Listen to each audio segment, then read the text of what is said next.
Buenas tardes, chicos. Bienvenidos a su segundo encuentro síncrono de la asignatura Psicología del Desarrollo 1. Una vez más, su facilitadora, Doriana Padilla. Un placer estar acompañándolos hoy. Y hoy vamos a ver un tema interesante. Un poco, yo en la clase pasada les había comentado que mi especialidad es la psicología perinatal. Hago todo lo que es el acompañamiento a las madres, bueno, no solamente a mamás en duelo, sino en todo este proceso perinatal que va desde que ella está embarazada hasta el primer año. Así que bueno, aproveché la oportunidad de darles una clase para que puedan ustedes también apreciar todas las consecuencias que conllevan esas primeras 48 horas del nacimiento y que incluso podemos ver repercusiones según de cómo fueron, incluso en la adultez. Entonces, bueno, no se diga más, ya les voy a compartir para que podamos verlo juntos.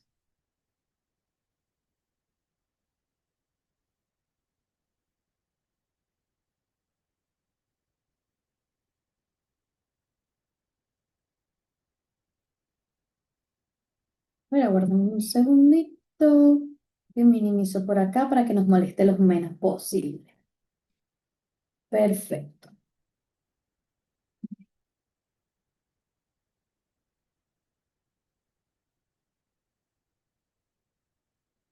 A ver, un segundito, que siempre me queda perfecto. Entonces, la clase de hoy le quise poner este título, que es la primera huella emocional. Que bueno, son como les hacía el comentario, esas primeras 24, 48, 72 horas del nacimiento.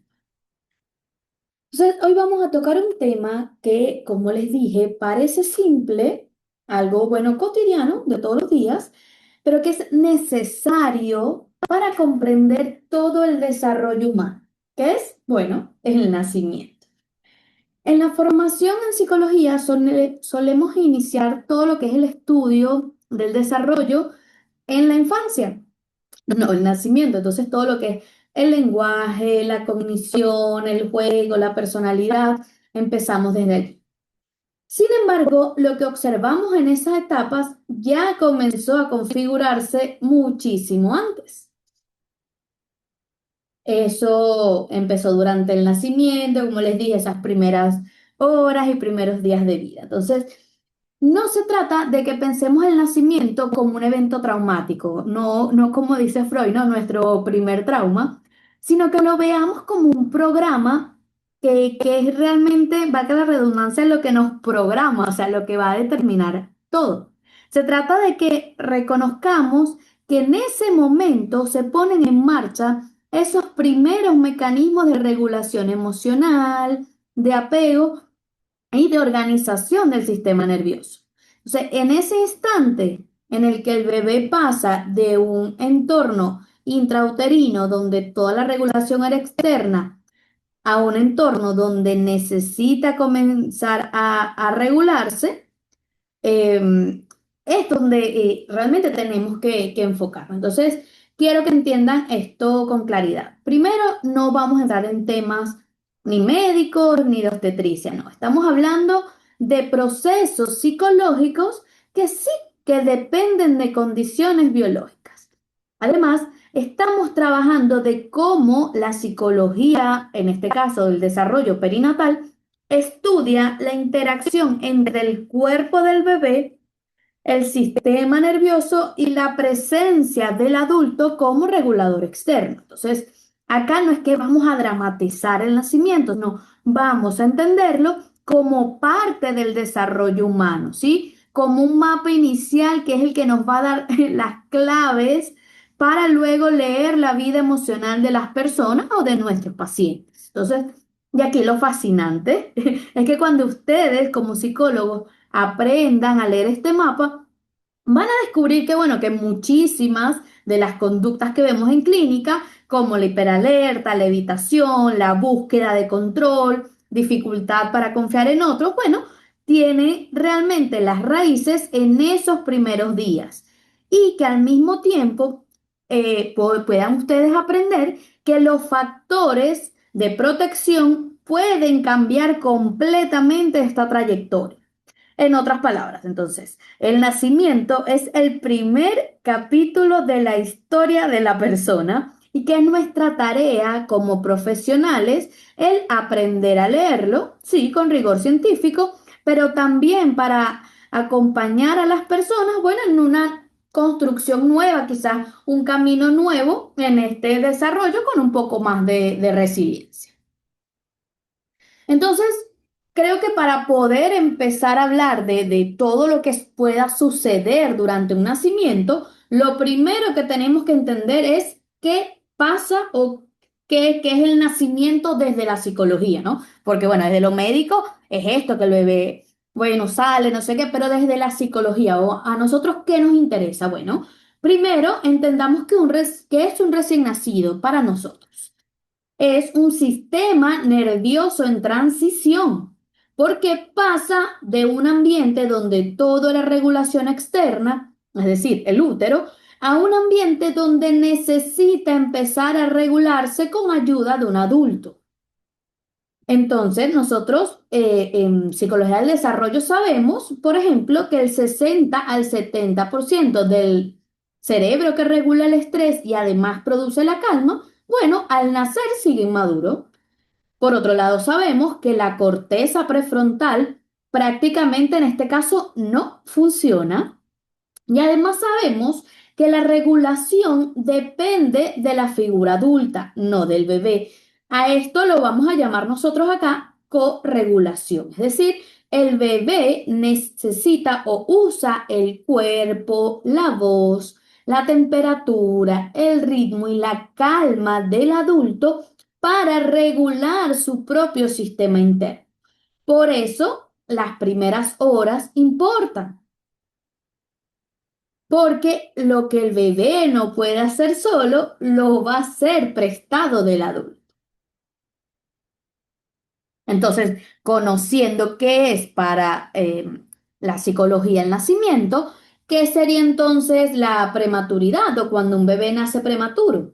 Bueno, cuando hablamos de prematuridad, nosotros no vamos a hablar solamente de peso, o sea, no es solamente que, bueno, que nació bajito de peso, no.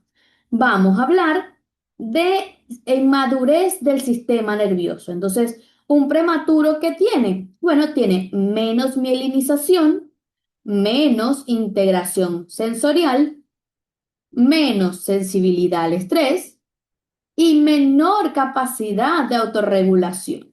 Pero, ¿qué significa esto en psicología? O, ajá, ¿con qué me como yo esto, profe? Bueno, que el bebé necesita muchísima más regulación externa, necesita más contacto, más ritmo, más previsibilidad, más sostén, pero, y acá es donde vendrá la dificultad, muchísimas veces, por no decir la mayoría de veces, un prematuro no puede estar con la mamá en esas primeras horas, incluso días de vida, porque necesita un soporte médico. Entonces, acá tenemos esa paradoja. El bebé que más necesita regulación del adulto, o sea, la corregulación, es el que menos puede recibirla físicamente justo en este momento crítico.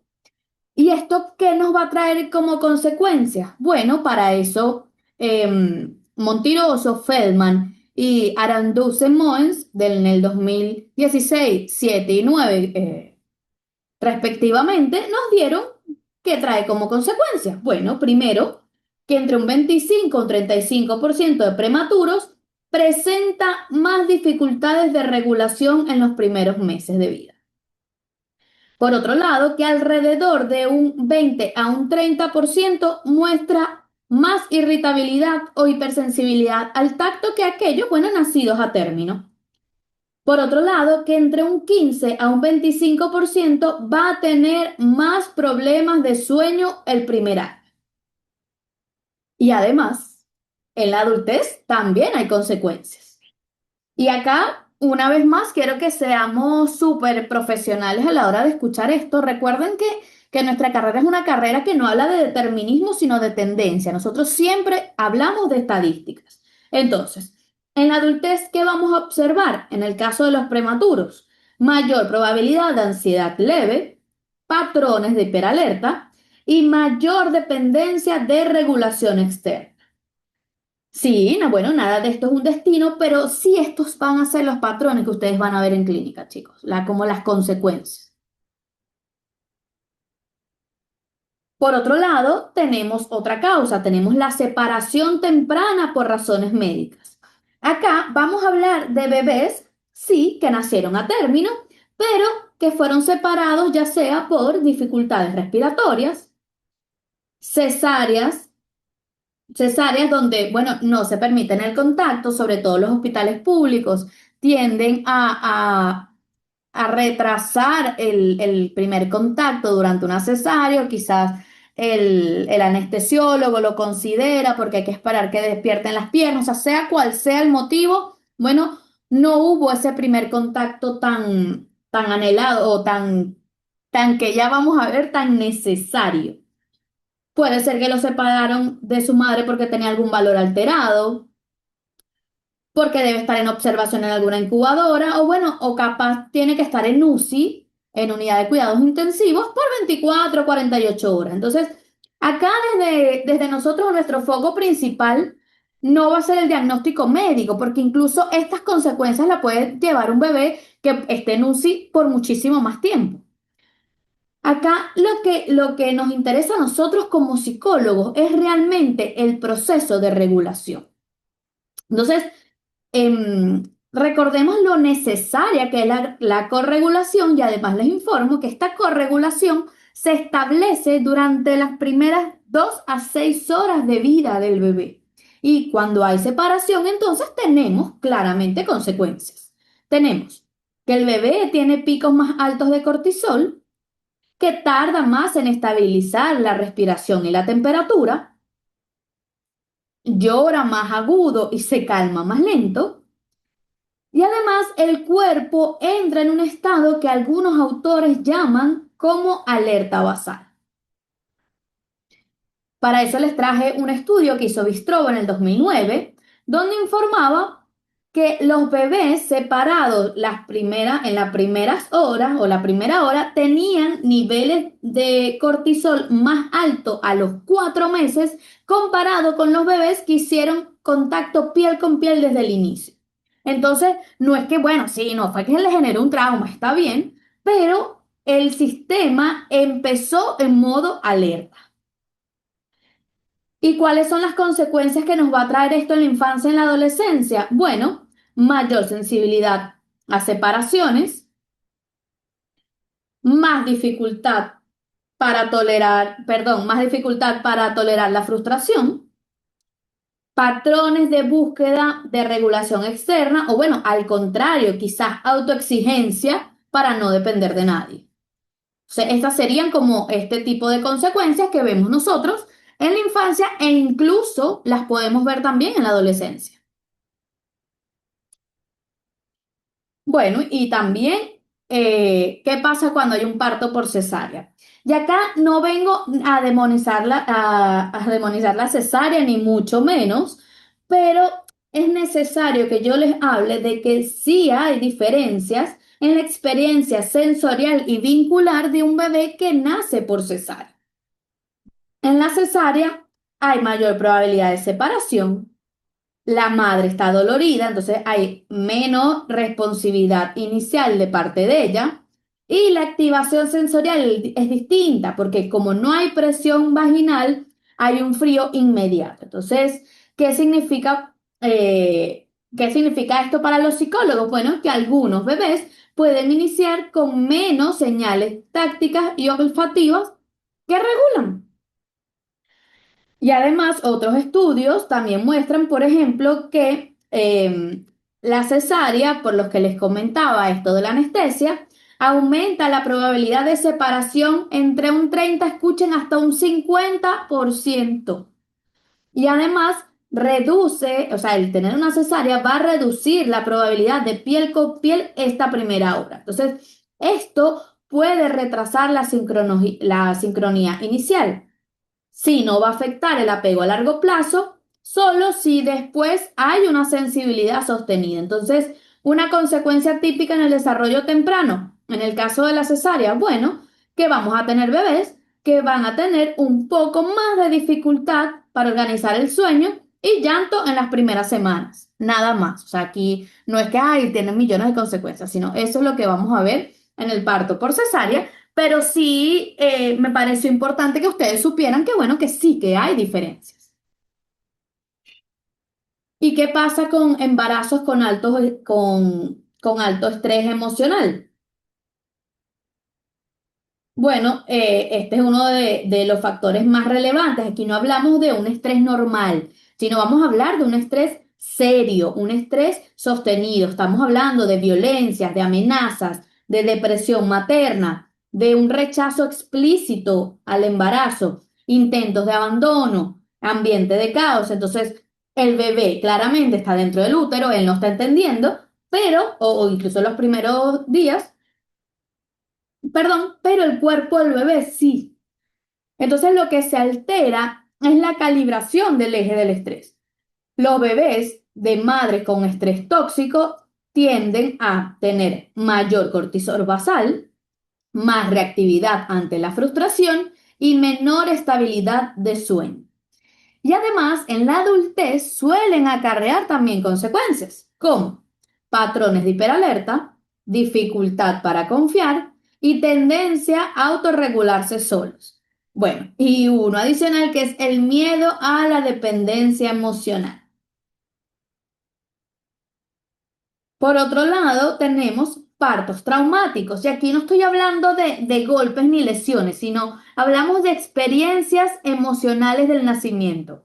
Cuando un nacimiento eh, es usado con forceps, ventosas o es un nacimiento muy largo, la mamá estuvo, bueno, no sé cuántas horas en trabajo de parto, fue muy difícil. Este bebé nace más sobresaltado, es más reactivo a estímulos, con un sistema nervioso que ya nació más activo de lo normal. Y además, bueno, estos padres al vivir esta experiencia tan traumática suelen vivir ese primer contacto con miedo, por lo cual baja la sensibilidad inicial.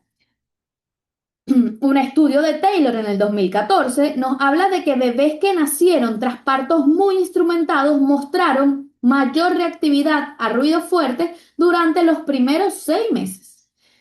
Y bueno, y esto en dónde o qué vemos nosotros después como psicólogos en la consulta, bueno, nos llegan adultos que tienen a veces mayor hipersensibilidad sensorial, tendencia a la sobrecarga y además que van a tener dificultades para cambios bruscos.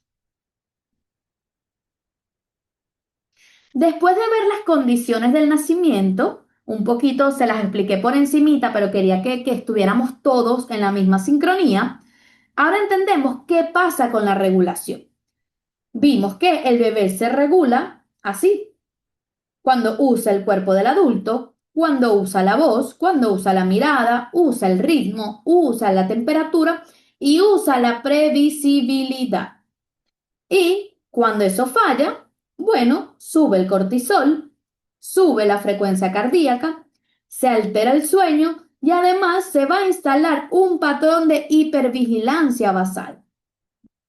Para eso otro estudio que les traje, a mí me encanta respaldar todo con estudios para que vean que esto es netamente científico y que es algo de lo que ustedes pueden acceder y ver que es real, ya hay estudios al respecto de esto, que es que Feldman en el 2010 nos mostró que la sincronía en los primeros 3 meses predice habilidades sociales a los 10 años, o sea, ya nosotros podemos saber que si durante estos primeros 3 meses algo de esto sucedió, o sea, algo falló en esta regulación, podemos ver consecuencias incluso hasta que ese niño o esa niña tengan 10 años. Esto es, chicos, psicología del desarrollo puro, o sea, esta es la base de todo. Y aquí entonces, ¿qué consecuencias vemos de todo esto a largo plazo? Recuerden, no estamos hablando de determinismos, estamos hablando de tendencias.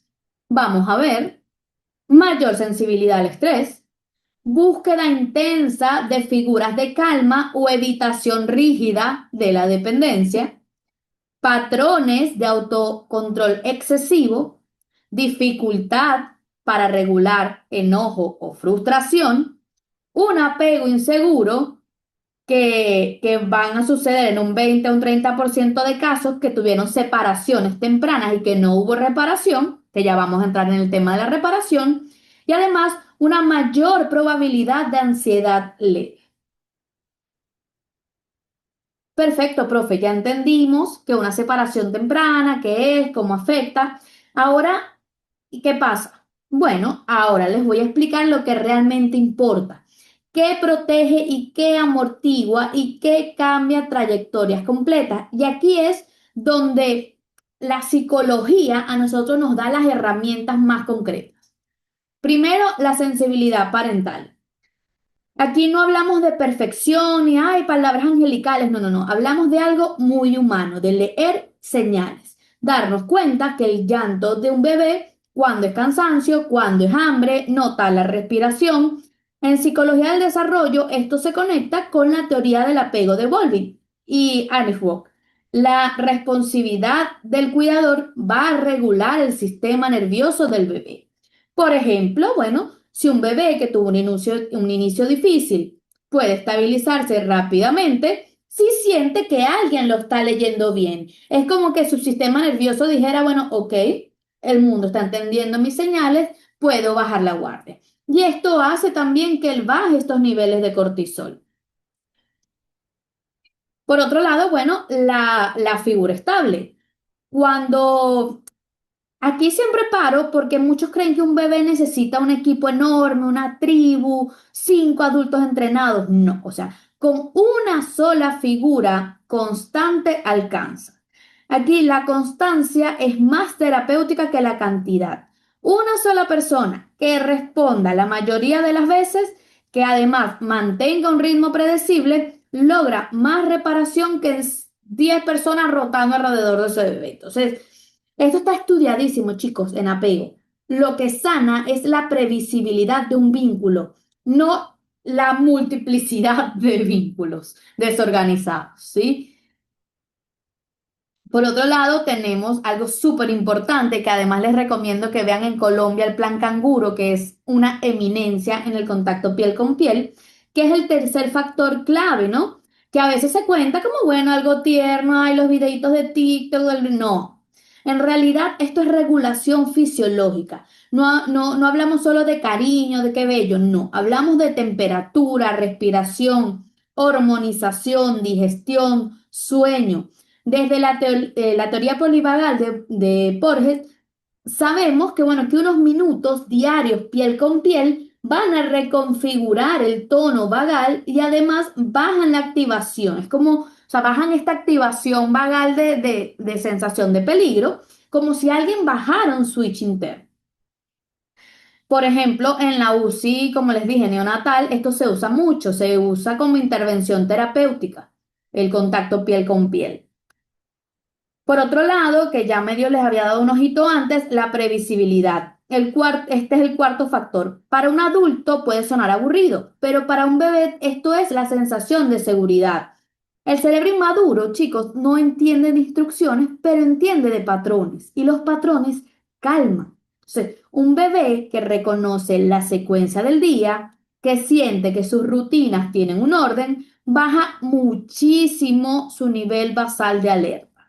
En psicología hablamos de esto como una estructura ambiental, que son rutinas que sostienen la autorregulación. Por otro lado, del quinto factor tenemos la contención emocional, que no se trata solo de hablarle bonito al bebé, ni hablar por hablarle, sino de ponerle nombre a lo que le pasa. Estás cansadito, te asustaste, tienes hambre, estoy aquí. Porque cuando el adulto o el cuidador puede nombrar y sostener esta emoción sin entrar en pánico, el bebé aprende literalmente, bueno, a regular su amígdala. Esto se conecta un poco con la función reflexiva, ¿sí? Las emociones dejan de ser un caos y se convierte en algo que existe, pero que ellos pueden manejar. Y finalmente, bueno, la narrativa, ¿no? La narrativa en que el adulto entiende lo que pasó durante este inicio difícil. Porque sí, o sea, a ver, un nacimiento difícil puede convertirse en una historia traumática o la pueden transformar en una historia de resiliencia. Cuando el adulto resignifica y deja de verse como, bueno, en caso de las mamás, mi cuerpo falló, fallé, y empieza a entender el contexto, cambia su manera también de vincularse con ese bebé. Entonces, esto en psicología la estudiamos como narrativas parentales, que es cómo el relato interno va a transformar el apego. Entonces, acá antes de cerrar, quiero que se lleven algo muy claro, ¿sí? Conocer estos factores no es un detalle ni nada, ¿no? Es la parte del núcleo en realidad de nuestra profesión. Porque cuando nosotros hablamos de desarrollo temprano, no nos basta o no es suficiente con identificar los riesgos, ¿sí? Lo que realmente vamos a hacer nosotros y lo que realmente transforma es saber y reconocer qué mecanismos nos permiten a nosotros reparar, regular y resignificar esto que sucedió. Entonces, nuestra tarea no va a ser describir el daño, sí, mira, tuvo un trauma o una acción, no, sino activar lo que protege. Y estos factores son la base de intervenciones clínicas que les van a servir a ustedes además en caso que quieran hacer programas comunitarios, acompañamientos en hospitales, psicología de la salud, si les gusta mi área, psicología perinatal, de investigaciones en apego y de regulación emocional. Si ustedes dominan estos conceptos y pueden mirar un caso no solo desde la carencia, desde lo que pasó, desde lo que faltó, sino desde la posibilidad de reparación, eso hace que ustedes hagan realmente la diferencia. Entonces, reconocer estos factores es entender dónde ustedes tienen el poder del cambio.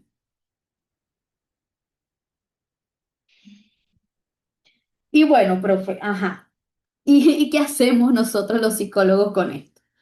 Bueno, primero, bueno, preguntar por el nacimiento, no por curiosidad, es exploración clínica. Las primeras 48 horas concentran experiencias de regulación, vínculo y alerta que nos van a marcar y pueden marcar aparte patrones posteriores. Ejemplo, un bebé que pasó por UCI puede mostrar hoy, como infante o adolescente, hipersensibilidad al contacto o dificultad para calmarse. Entonces, algo clave que les va a servir a ustedes, bueno, incluir cuando hagan la historia clínica, preguntas sobre el nacimiento para abrir esta información que, bueno, que quizá nunca se indagó y que aparte les va a servir a ustedes para explicar dinámicas actuales. Por otro lado, observar la regulación mutua. ¿Qué vamos a ver? Bueno, cómo se regula el bebé, cómo se regula el adulto. Vamos a buscar indicadores clínicos como sincronía o asincronía, desajustes, evitación, hiperalerta, desborde. Por ejemplo, un adulto que se acelera cuando el bebé llora le va a transmitir ansiedad. Entonces, va a ser diferente a otro que logra sostener calma porque le va a enseñar regulación. Entonces, acá es importante que, bueno, que recordemos la teoría del apego y que siempre estemos recordando la corregulación emocional, lo importante que es. Aparte, bueno, educar sin culpa, ¿no? Nuestro rol es realmente dar un lenguaje y darle un orden a lo que está sucediendo. ¿Cómo lo vamos a hacer? Bueno, sin dramatizar, sin usar frases catastróficas. Se trata de mostrarle a estos padres el mapa, dónde están las oportunidades, porque ya lo que pasó, pasó. Entonces, ¿dónde debemos enfocarnos nosotros? En qué se puede reparar y cómo lo vamos a hacer. Por ejemplo, explicar que, bueno, que el piel con piel no es solo ternurita, sino que es una regulación fisiológica, que la previsibilidad no es una rutina aburrida, no es que le tengas que explicar a un bebé que no entiende, no, es seguridad neuronal. Entonces, la familia de esta manera pasa de sentirse culpables a sentirse capaz de intervenir, o sea, le quitas esa sensación de culpa a esa madre o ese padre de que pudo haber hecho más y les da focos de acción, de cosas que ellos realmente sí van a poder hacer y donde ellos sí van a poder participar de manera efectiva.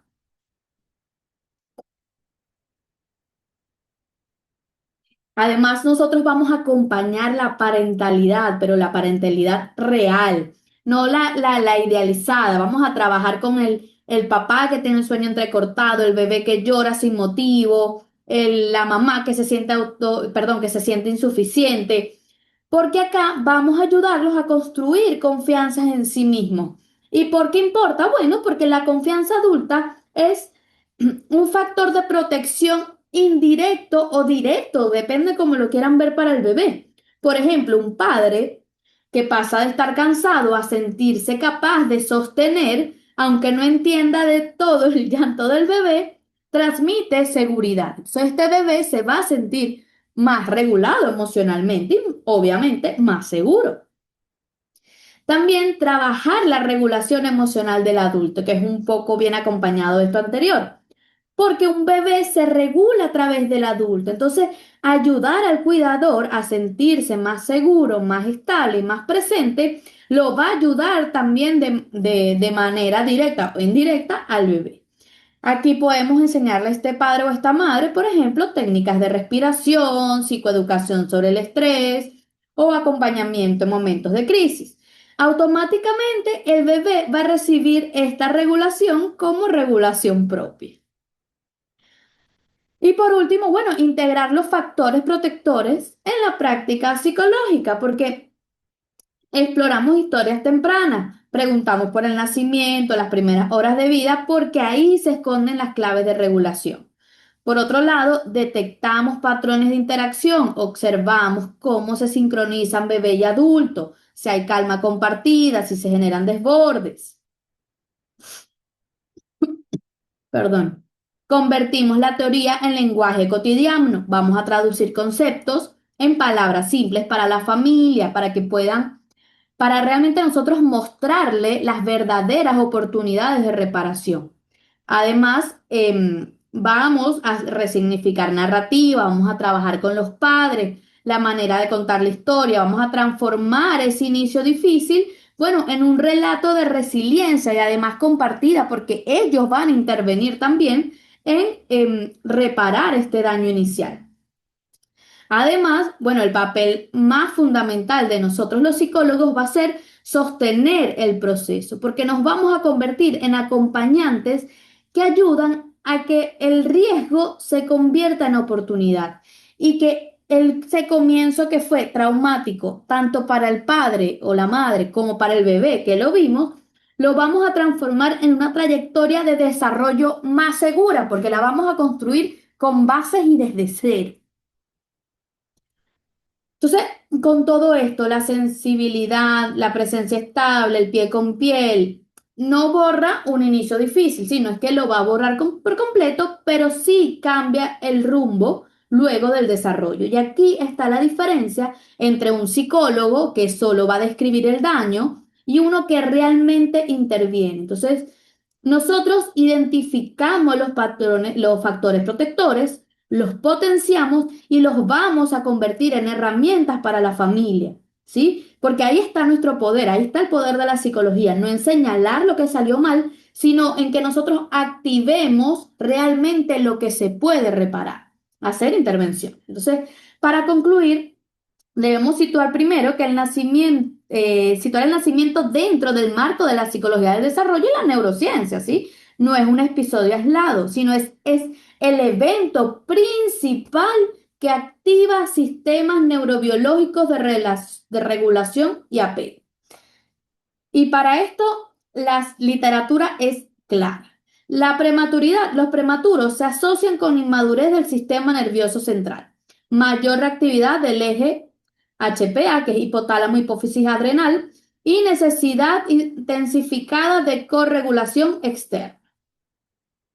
Por otro lado, que la separación temprana incrementa niveles de cortisol y altera la sincronía fisiológica en los primeros meses.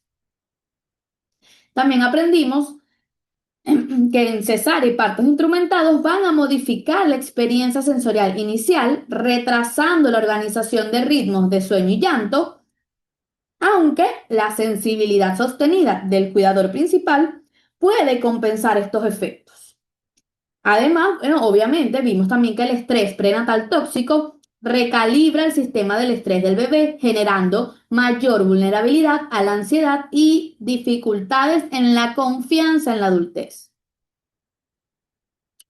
Y aquí creo que lo más importante y lo más crucial es que estos factores no son deterministas. Justamente recuerden que tenemos plasticidad cerebral y la calidad del vínculo nos van a permitir a nosotros esa posibilidad de reparación. Los factores protectores que vimos, como la sensibilidad parental, la figura estable, el contacto piel con piel, la previsibilidad, las narrativas, han demostrado con estudios que son capaces de modular la respuesta del sistema nervioso autónomo, reducir la hiperactivación del eje HPA y favorecer la construcción del apego seguro. Entonces, desde la práctica psicológica, esto significa que, primero, preguntar por el nacimiento es una herramienta clínica clave porque nos va a revelar patrones invisibles. Además, tenemos que observar la diada cuidador bebé, que nos van a permitir identificar sincronía o asincronía, que van a ser nuestra base para intervenir en regulación emocional. Por último, perdón, sí, por último, psicoeducar con evidencia. Vamos a transformar la percepción de las familias para que pasen de la culpa a una capacidad de reparación, hacerlos partícipes de todo esto. Y en definitiva, bueno, el nacimiento no es una condena, sí, que bueno, que es un poco lo que vimos, sino va a ser un mapa neurológico inicial y el rol de nosotros como psicólogos es aprender a leerlo con rigor científico, identificar, sí, los riesgos, pero también potenciar los factores protectores y además factores de cambio. Y esa va a ser la diferencia, lo que nos va a dar a nosotros la diferencia entre los psicólogos que solo se limitan a describir el daño, a quienes realmente vamos a activar mecanismos de resiliencia que van a cambiar la trayectoria del desarrollo. Entonces, aquí para verles las caras nuevamente, aguarden un segundito. Lo que quería un poco era eso, que ustedes vieran conmigo un poco lo que es mi área, que es la psicología perinatal. Vean toda la gama de consecuencias que quizás nos puede llegar un adulto hoy 23 años con algún tipo de problema de regulación emocional y que quizá cuando le preguntemos, bueno, ¿y cómo fue tu nacimiento?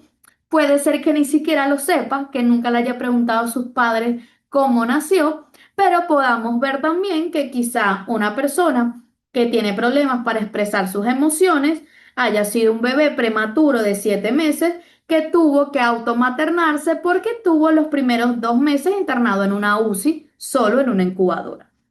Em, Nada, para mí yo siento que esto es un tema fundamental, un poco por lo que les decía al principio, que a veces la psicología del desarrollo, cuando buscamos información, siempre nos empiezan a hablar desde la infancia, o sea, desde, bueno, desde que, es lo que vimos en la clase anterior, desde que empiezan a pasar los hitos, ¿no? Desde que, bueno, cuando sostuvo la cabeza, cuando empezó a... Pero realmente eh, el primer capítulo de la historia de nuestra vida y me atrevería a decir que empieza mucho antes, porque si nosotros vamos realmente a las teorías, cómo estuvo esa mamá durante el embarazo, también a nosotros nos da a nosotros como una evidencia de qué pasa con ese adulto o ese adolescente hoy, pero que realmente donde se empieza a poner en juego esta regulación emocional del ser humano pasa durante el nacimiento. Y que son cosas que, bueno, que me ha pasado también con pacientes que, bueno, sí, mi bebé superó, estuvo en UCI un largo tiempo, pero ya lo tengo en casa, sí, pero más allá de las secuelas médicas que puede tener, que justo me pasó con una paciente cercana, que bueno, que el bebito tiene que ir a control de los riñones, sí, pero también hay que buscar porque ese bebé necesita también algún tipo de estimulación fisiológica regulatoria porque, bueno, él no tuvo quien le regulara esta regulación, corregulación o esta figura que vaya a regular por él sus emociones. estos primeros meses o primeros días en el que estuvo dentro de la incubadora. Entonces, bueno, nada, para mí este es un tema que me apasiona muchísimo, como les dije, es a lo que me dedico.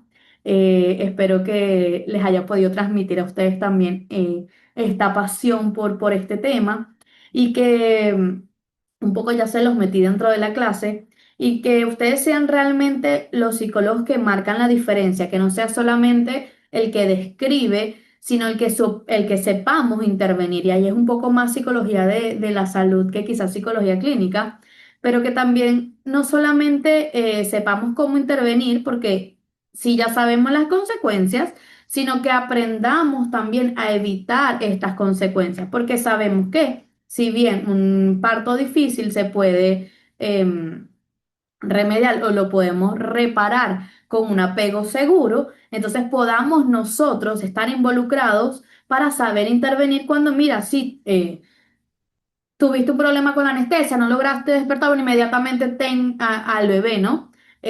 También espero que, bueno, que en un futuro nosotros los psicólogos perinatales estemos más involucrados en toda la parte de la salud para, bueno, poder intervenir de esta manera más efectiva, ¿no? Más diferente, pero bueno, siempre que lo podamos hacer con algún paciente, algún familiar, vamos a hacerlo porque eso es también parte de nosotros, ¿no? Parte de nuestra carrera que es psicoeducar y que lo que aprendamos también transmitirlo. Así que bueno. Nada, para mí fue un placer tenerlos a ustedes de alumnos. Cualquier duda, consulta, queja o lo que sea, estoy a disposición. Tienen mi correo electrónico en la plataforma, siempre está público, así que me pueden escribir, sea de esta materia o sea de otra. Todo el conocimiento que yo pueda darles, estoy a su entera disposición. Les agradezco muchísimo por ver la clase y bueno, y les deseo el mayor de los éxitos.